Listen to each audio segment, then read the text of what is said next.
Once, my mother said, there was no true darkness. Even at night, the moon was as bright as the sun. The only difference was that the light was blue. You could see clearly for miles and miles, and it was never cold. And this was called twilight. Why twi? I asked. Because it rhymes with sky, my mother said. It's a code word for blue. Code blue was what they said when someone died, I remembered. And this, too, had to do with the sky.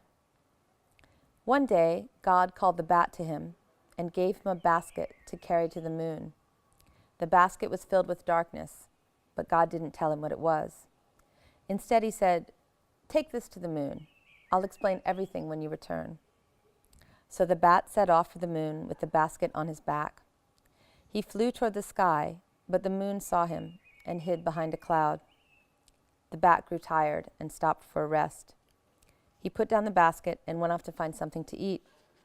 While he was gone, other animals came along, dogs and wolves mostly, also a badger with a broken paw. These animals thought there might be food in the basket and pried the cover off, but inside there was only darkness, which they had never seen before. The dogs and wolves tried to pull it out and play with it, but it slipped away between their teeth and slithered off. Just then, the bat returned. He opened the basket and found it empty. The other animals disappeared into the night.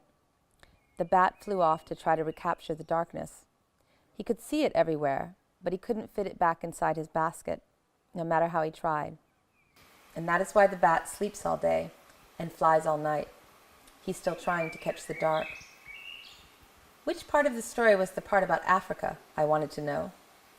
I had asked my mother to tell me about Africa, and instead she had told me about the bat. It's all about Africa, my mother said, frowning. Everything except the part about God.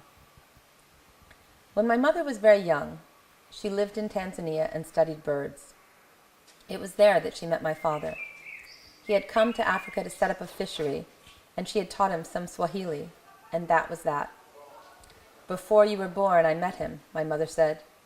Before you were even a gleam in my eye. This made her laugh. I laughed too. I had seen a picture of my parents in Africa, standing on the beach, holding a giant silver fish between them. When they lived in Tanzania, my mother said, village boys would wait near the trees at dusk and scoop bats out of the sky with nets. In my notebook I wrote, ornithologist, Tanzania, fishery, Swahili, a bat is not a bird equals mammal. My mother spelled out each word for me, and later I added idealistic to the list, which is what she said my father had been once. I kept the notebook because I thought that I might want to be a detective someday.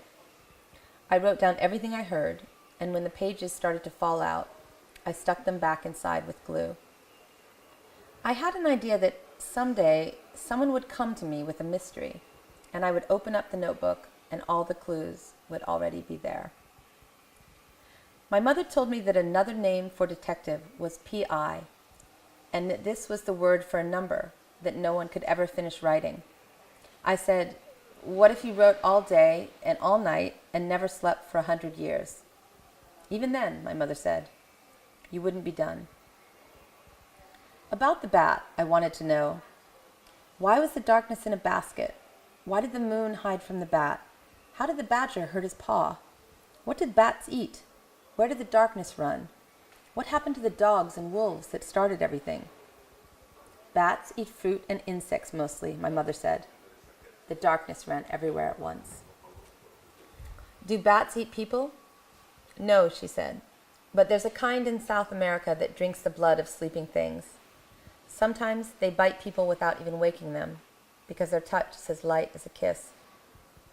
My mother turned off the light and closed the door. The room became its night self then, full of dark corners that swallowed up the dark. Shadows moved across the wall, chasing the lights of cars. I closed my eyes and tried to dream in another language. My mother knew 5 languages by heart and could dream in 3. Her father had been a linguist, and once she had wanted to be one too. Sometimes she spent all night translating what one person in her dream said to another. When she woke up, She was so tired she could barely speak.